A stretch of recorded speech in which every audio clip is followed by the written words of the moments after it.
You see a t-shirt for 299 rupees. It's cheaper than a movie ticket, making it an easy impulse buy.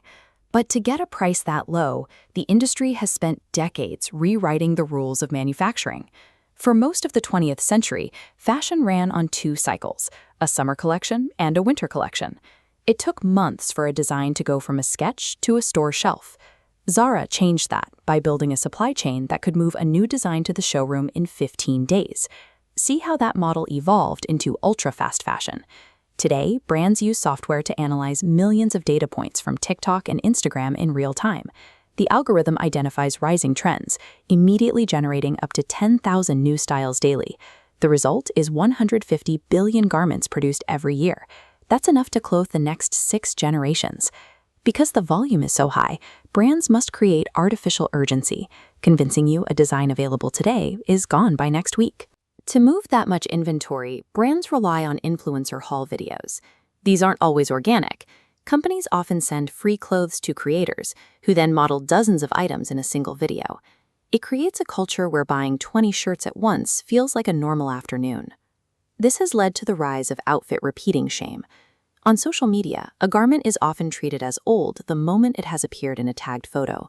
Even if the fabric is perfect, its social utility expires after a single post. This behavior is tied to a specific biological mechanism. This brain diagram shows the reward center pulsing with dopamine when you score a bargain online. It's the exact neurological response found in gambling.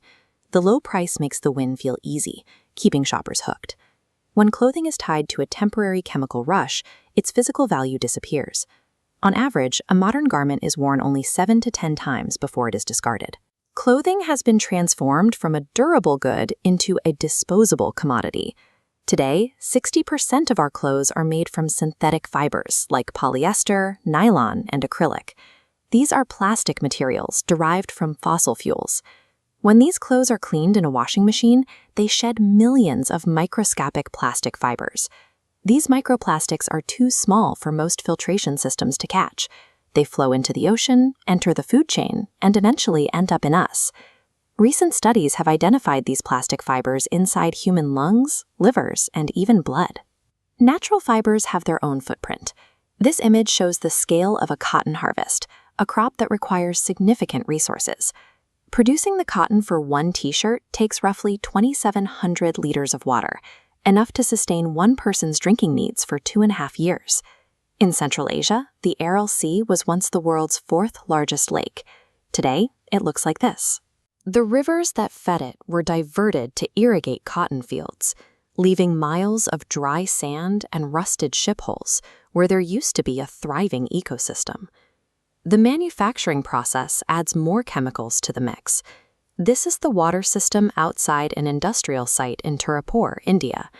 The dark red color comes from untreated dye and chemical runoff, which seeps into the local groundwater and makes the land barren.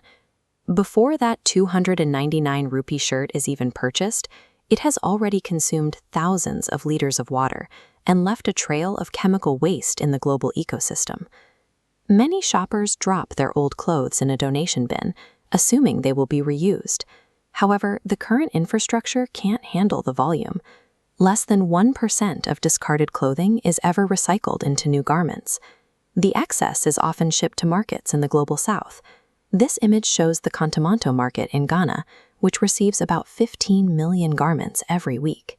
The sheer volume of incoming fabric makes it impossible for local vendors to sell it all. About 40% of the clothes sent to these markets are in such poor condition that they go straight to the landfill.